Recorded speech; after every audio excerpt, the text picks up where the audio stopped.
音效就更好了哈。还是我去问一下那个公司有没有这个新的功能，然后我的音效就录什么？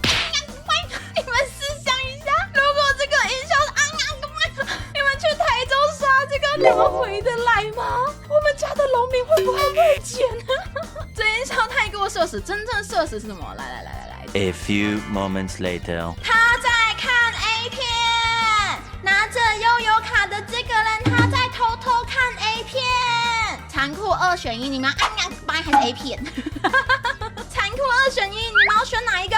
我会选我不知道你们怎么想的啦。刷下去，顺便我再买一张波兰机票，谢谢你。